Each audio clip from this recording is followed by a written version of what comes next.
Alright, this is just a quick video. I'm busy replacing the flex cable on an Atari 800XL keyboard here. I've already done this part. This is my method of doing things here.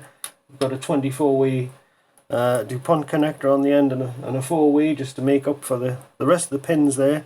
So that's all been replaced completely now, but of course we also need to replace the connector on the motherboard itself. It's probably not a bad thing that we replace this anyway. So if we have a look at the one of the mux chips here, it's actually been replaced by the look of it, and I don't think they've made a particularly good job of it.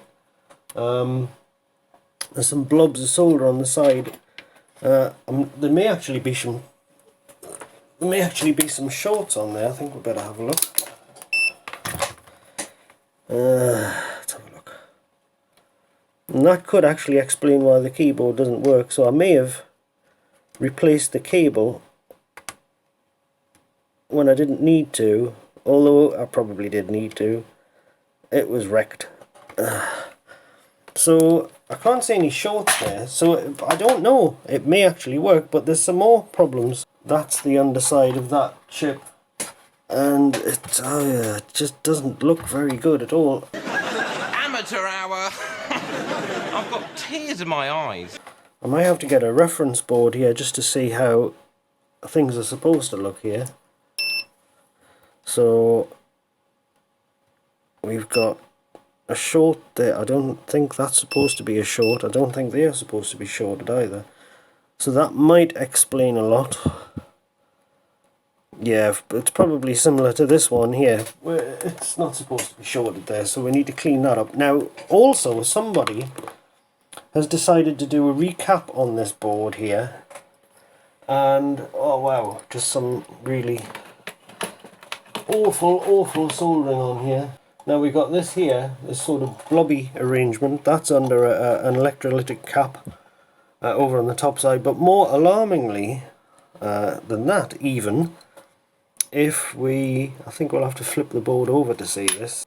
Some of these caps here, there's just, on this side of the board, there is absolutely nothing there in the way of solder.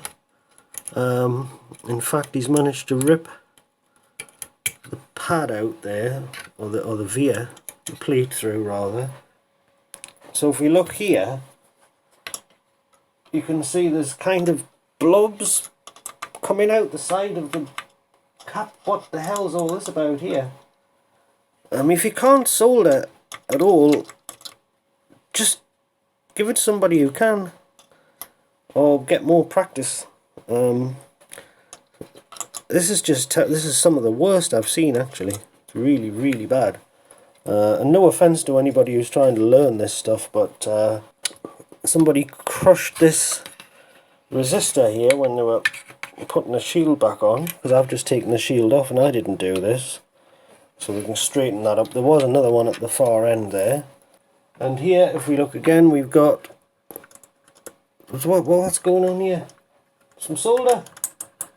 If the solder isn't flowing right through the board and coming up on the other side, the iron is just not hot enough, or you haven't got enough flux. It's as simple as that. If you're working on multi-layer, 10-layer boards and you're having trouble getting solder to flow, that's one thing. But if you're working on a 2-layer board like this, a double-sided board, and you can't even get the solder to come through to the top side when you're working on the back, you've really got a problem. Now, having said all this, the machine does actually boot in fashion. It sort of boots and it thinks about it, and then you have to press reset. So it's got some problems. So I think what we'll do is we'll try and touch up this keyboard chip, because the owner says that no keys worked whatsoever. So when I saw that cable, I thought, well, that's probably, the cable is probably the reason that it doesn't work. Never thinking to open the machine, of course, and have a look inside. So it just shows you that we're all capable of making stupid mistakes. I really didn't think the machine had been opened. So I've just fluxed up this area here, and we're just going on, we're just removing all this excess mess.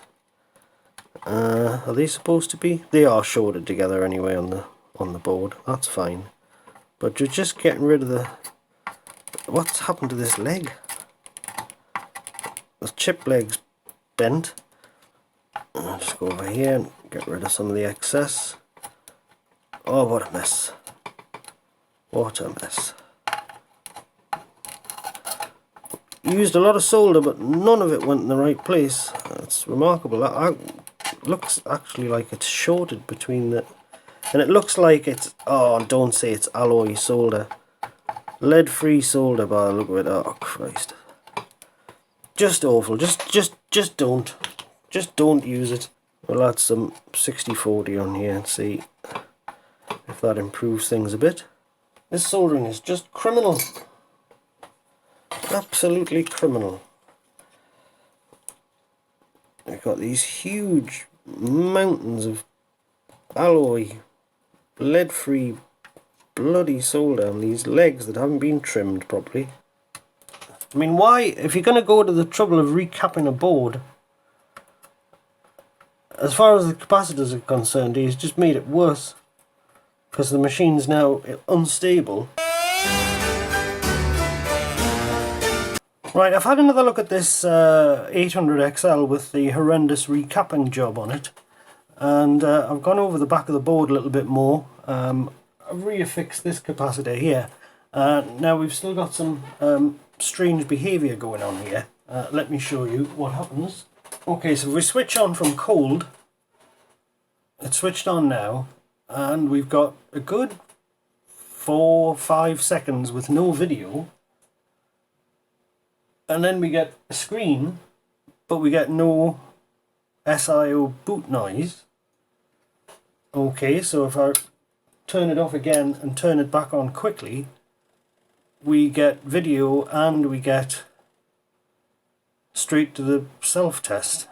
So it kind of looks to me, the fact that it's been messed on with and recapped in a very haphazard sort of way, I'm wondering if we have some sort of power issue. So if we turn it off again.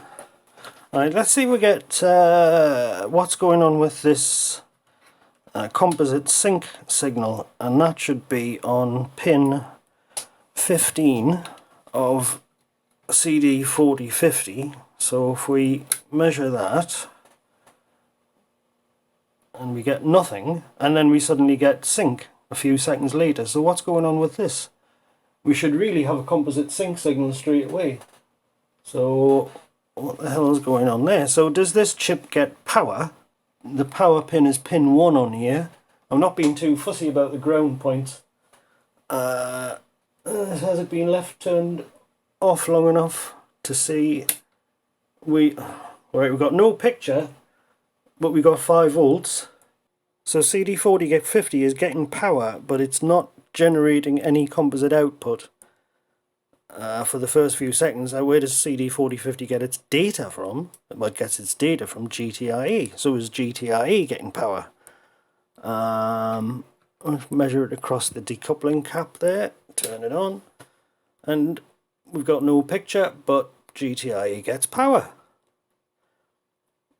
And then it hangs when it boots. So I'm just going to try something. I'm going to try and swap GTIE, because GTIE, don't forget, manages not only video but Trig 3 as well, so cartridge presence and that sort of thing, because this thing was sometimes hanging on a white screen with a cartridge. Right, so let's try with this replacement GTIE chip, see what we get. Oh, and we get video straight away, and we get a ready prompt. There we go. So it does look as if that's fixed it.